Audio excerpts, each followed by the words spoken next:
So now that thousands of exoplanets and planets have been discovered around other stars, not just in the solar system, we're starting to understand more about the populations of planets out there in the universe. And it turns out that super Earths are likely more common and more habitable than Earth. So currently, we only know of one location that has life, which is Earth. We haven't found life outside of our planet yet, although there are some interesting hints, at least in our solar system at the moment.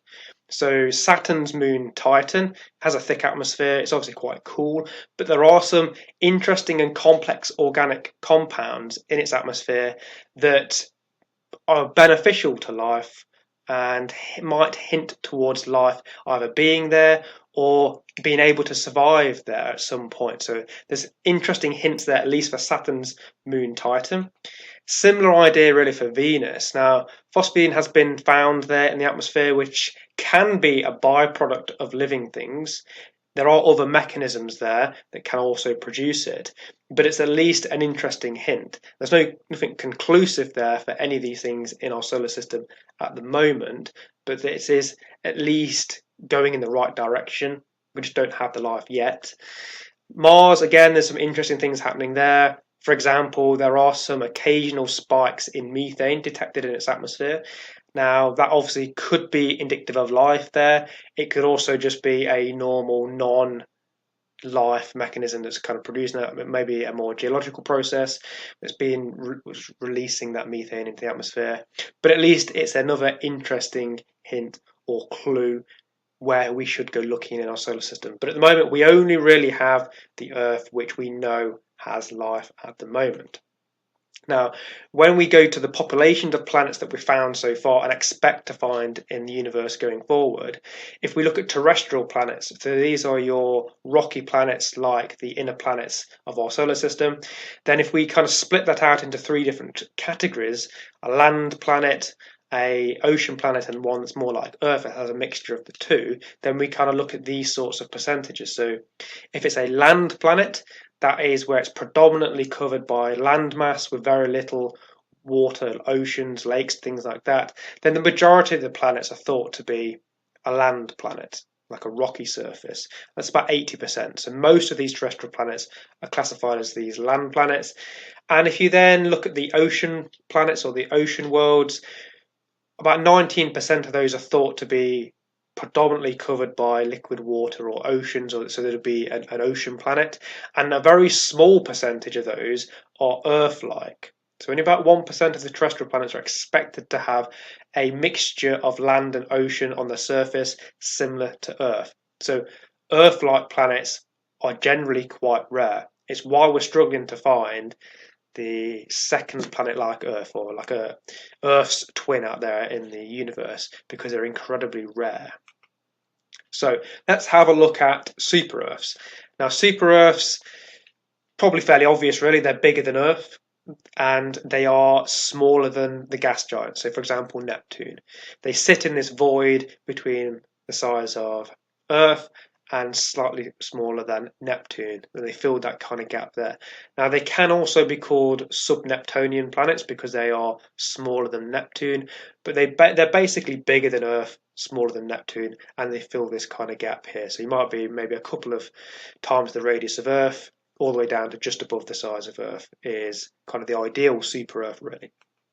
So, moving away from the planets and to the stars where they might be orbiting, 80% of our stars in our Milky Way are thought to be red dwarf stars. So these are small, cool stars, much smaller and much cooler than the Sun. And there's a kind of size comparison there between the Sun and a typical red dwarf star. Now, the interesting thing here is because they're small and they're quite cool, they actually live a lot longer than the Sun. Now, that might not make a lot of sense because you think, well, they've technically got less fuel to burn through, but they burn through it at a much slower rate. And there's a few other things occurring there, which means that actually they're more efficient at burning through their or using their hydrogen as a fuel. And it means that they actually last for much longer. They stay on the main sequence for longer, which is at their stable part, which the Sun is at the moment. And it can be 100 times longer than the Sun.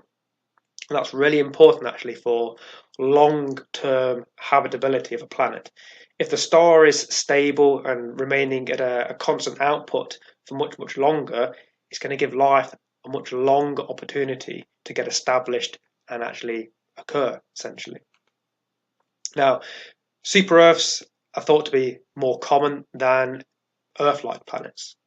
And the reason for that is about 40% of these red dwarf stars are thought to have super Earths. So here's an example. We've got about 3 super Earths in this system here, which is TOI 270, and quite a lot of these red dwarf stars are thought to have super Earths. So it makes them quite common actually. So if red dwarfs are the most common star, then you have super Earths that almost populate 50% of those red dwarf stars. So they're going to be very common in comparison to the Earth. So it makes them very common. So we're more likely to find a suitable one going forward. Now, the interesting thing about Earth is whilst we know it has life on, it hasn't had long-term habitability. Its climate has varied since it's formed. Now, it's about 4.5 billion years old since it formed, and much of that time has not been habitable for a wide variety of life that we have now. So it's been too hot, it's been too cool, and its climate has varied significantly during that 4.5 billion years, which makes it a bit more kind of, well, we're more lucky to have actually got to where we are now and have life here because we've not had that long-term habitability. Now, one of those things that has changed that as well is that the sun has varied in its output. So it's changed in brightness. It doesn't live as long as one of these smaller stars, and as it evolves, it changes in output. It gets brighter, it gets dimmer, and obviously going forward, it's going to become a red giant, which is a bigger problem for us. So this is one thing that's going to change our climate. If the output of the sun changes, then the temperature of the planet is going to change as well, assuming the planet doesn't change its distance. And another thing as well, tectonic activity on Earth has also led to ice ages. So the release of gases into the atmosphere and things like that can also impact the climate and has led to ice ages in the past, which has then obviously had an impact on life getting established and things like that. So a whole variety of things occurring on Earth has led to it not being habitable for long periods of time. So going back to the super Earths, if we're looking for habitable ones and ones that are likely to be more habitable than Earth, then we're going to assume that they're in the habitable zone. Now, this is a distance from the star where they're going to have liquid water on their surface. So this is the habitable zone. So we assume that these super Earths are going to sit within that zone there. Now, interestingly, if it's a red dwarf star, it has to be much closer to the star than Earth would be to the sun because it's a cooler, smaller star. To get the same temperature, it's going to have to be a little bit closer. Now, it's expected that larger planets are going to be more geologically active. So this makes super Earths more habitable or potentially more habitable because being geologically active means that they're going to release volatiles, which is then necessary for life.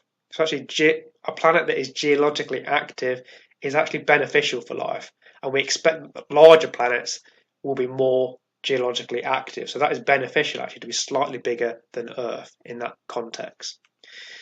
Now, as we mentioned before, the red dwarf stars live longer. Now, because they live longer, it's going to give longer term habitability, much longer than the Earth will have. So you've got a longer period of time for life to become established, for that opportunity to life to actually start there and then become established. But because they're around red dwarf stars as well, then things like plant life or anything like that is going to get used to a different colour light. And for example here, if you've got red light falling onto the planet, what are your plants going to look like? Well, NASA released some images suggesting that maybe the plants would be red like they are there. Whether that's true or not, we don't really know because we haven't found any of these yet. So going forward, Earth is not the most habitable planet. We got lucky, we're here now, we have got life, but we've not had the best of conditions to get where we are. So we got lucky. But what is the most habitable planet? But the most habitable planet would be about 20 to 30% greater volume than Earth. And actually, that's not that much bigger radius-wise. It's only a slightly bigger radius than the Earth is now, but it will still be classified as a super Earth because it's bigger than Earth. So we want to look for planets bigger than Earth. We would also expect it to have shallow oceans.